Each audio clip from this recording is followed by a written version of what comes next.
Hello पिलामाने welcome back to our YouTube channel.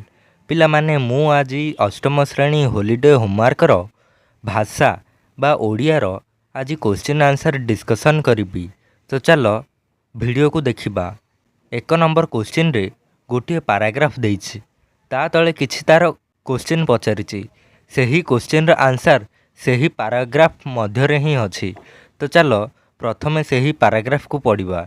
Paragraph देला क्षीरोद और निरोध दुई भाई किए क्षीरोद आउ निरोध। पुष्पांजलि सेमानंक सान भौणी, सेमानंक सान भौणी को नाम कौन? पुष्पांजलि। जन्माष्टमी दिन तार जन्म, जन्माष्टमी दिन पुष्पांजलिर जन्म, तेणु प्रतिवर्ष तार जन्मदिन धूमधाम रे पालित हुए। ए वर्ष दुई भाई चिंता कले जन्मदिन रे सान भौणी को कौन उपहार देबा, कारण ना जन्मदिन रे भाई माने ही भौणी को उपहार दे थांती, तेणु करी सेमाने किछि उपहार देबा पाई भाबिथिले। निरोध कहिला मु गोटाए ज्यामिति बॉक्स उपहार आकार रे देबी। निरोध कौन कहिला? मु गोटे ज्यामिति बॉक्स देबी, जहा फल रे से ज्यामितिक कार्य गुड़िक सहजरे सुविधारे करि परिबो।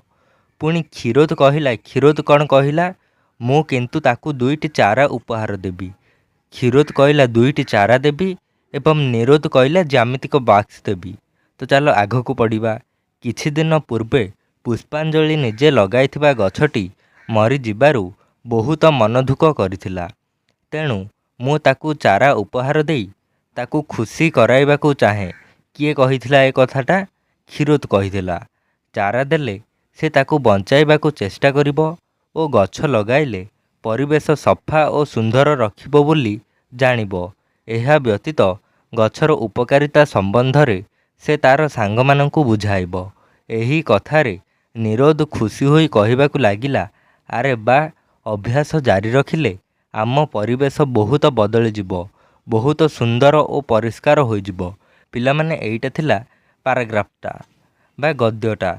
एहार किछि क्वेश्चन देइछि, तो चलो एहाकू लेखिबा। प्रश्न देला, आस एही प्रश्न गुड़िकर उत्तर देबा, आग कहिबा ओ पर लिखिबा। क नंबर देला, कौन कले आम परिवेश सबुज और सुंदर हब? आंसर लिखिब, गछ लगाइले परिवेश सबुज और सुंदर हेब। पुणी ख नंबर, क्षीरोद तार सान भौणी को कौन उपहार देबाकू स्थिर कला? आंसर लिखिब, क्षीरोद तार सान भौणी को दुईटी चारा उपहार देबाकू स्थिर कला। पुणी ग नंबर, एही गपटीर यथार्थ नामटी कौन? पिलामाने मु दुईटी नाम देइछि, सेथि मध्यरु जेउटा भल लागिबो ताहाकू लिखि पारिबो। आंसर लिखिबो, प्रथमटी वृक्ष हि जीवन, सेकेंडटी जन्मदिनर उपहार। पुणी घ नंबर, आस शब्द गुड़ी को भांगी लिखिबा, जेपरि पुष्पांजलि पुष्प प्लस अंजलि, सेहीपरि जन्माष्टमी जन्म प्लस अष्टमी, सेहीपरि जन्मोत्सव जन्म प्लस उत्सव। पुणी पिलामाने एबे जिबा 2 नंबर क्वेश्चन। 2 नंबर क्वेश्चन रे देला, वृक्षलता आमर बंधु, एही धारणा को नहीं एक चित्र अंकन कर। पिलामाने एही चित्र को मु एही पीडीएफ मध्य आनिनी। तमे माने गोटे वृक्ष थिबो एवं सेठारे किछि लोके थिबे बा गोटे बंधु टाइप रो सेही वृक्ष को जाबड़ी की धरिथिबो। सेही चित्र को गूगल माध्यम रे काढ़ी निजे अंकन करि पारिबो। पुणी एबे जिबा 3 नंबर क्वेश्चन। अस्त्र शस्त्र परी 5टी जुग्म शब्द लेख, जेपरि अस्त्र शस्त्र सेहीपरि भाବରେ भल मंद, धनरत्न, खेलकूद, हाथी घोड़ा, झाटीमाटी, एहीपरि भाବରେ 3 नंबर क्वेश्चन रो आंसर होई जिवो। पुणी एबे जिबा 4 नंबर क्वेश्चन। तुमे बुलिबाकू जाइथिबा जे कोनोसी स्थान संबंधरे निज अनुभूति 10टी धाड़ी रे लेख। पिला माने तमे माने समर भैकेशन रे केउठाकू बुलिबाकू जाइछ, सेठारे जहाँ निजर अनुभूति जानिल ताहाकू 10टी धाड़ी रे लिखिबो। एहा क्वेश्चन रे देइछि, तो चलो आमे आंसर रे लिखिबा। से उदाहरण माध्यम रे देइछि मध्य मंदिर और स्थानीय मेला।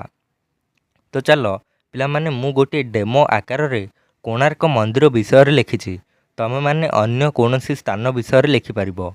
मु प्रथमे लिखिछि, मु कोणार्क मंदिर बुलिबाकू जाइथिली। एहा ओडिशार पुरी जिल्ला रे रहिछि।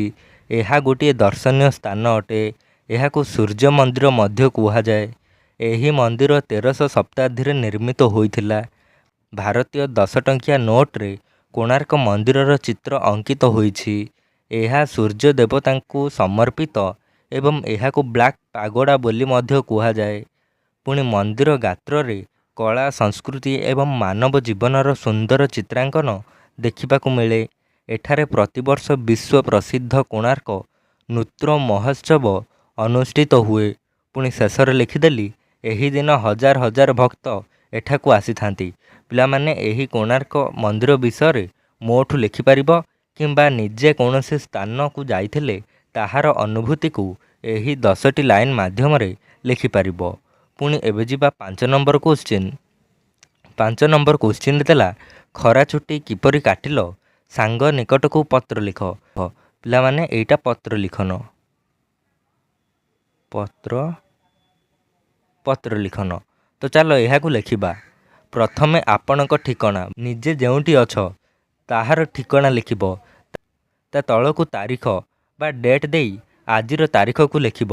ତାପରେ ତଳୁ ଲେଖିବ ପ୍ରିୟର ସାଙ୍ଗ ବା ନିଜ ସାଙ୍ଗର ନାମ ଦେବ ଯାହାକୁ ତମେମାନେ ଚିଠି ଲେଖିବ।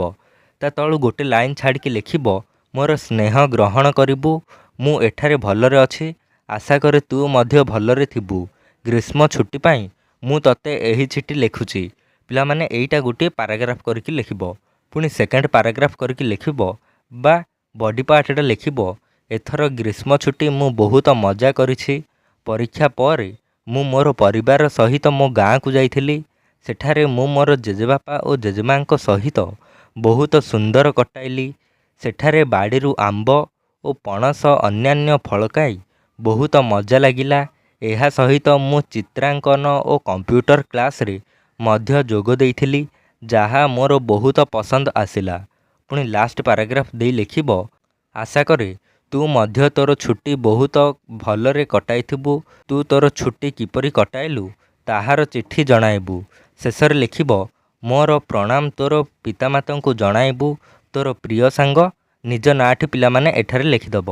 ପୁଣି ଶେଷରେ ଏଠାରେ ପ୍ରାପକ ଓ ପ୍ରାପସ୍ତୁ ଦୁଇଟି ଧାଡ଼ି ଲେଖିବ। ଏଠାରେ ନିଜର ସବୁ ଡିଟେଲ୍ସ ଲେଖିବ। ପୁଣି ଏଠାରେ ଯେଉଁ ସାଙ୍ଗକୁ ପଠାଇବ ତାର ଡିଟେଲ୍ସ ଲେଖିବ ଏବଂ ଏଠାରେ ଠିକଣା ଦେଇକି ଲେଖିପାରିବ। ଠିକଣା ଏଠାରେ ଟିକଟ ଏହିପରି ଭାବରେ ଲେଖିପାରିବ। ପିଲାମାନେ ଆଜିର ଭିଡ଼ିଓ ଏତିକି ହିଁ ଥିଲା। ପୁଣି ନେକ୍ସଟ ଭିଡ଼ିଓରେ ଦେଖାହେବା। ରହୁଛି, ଧନ୍ୟବାଦ।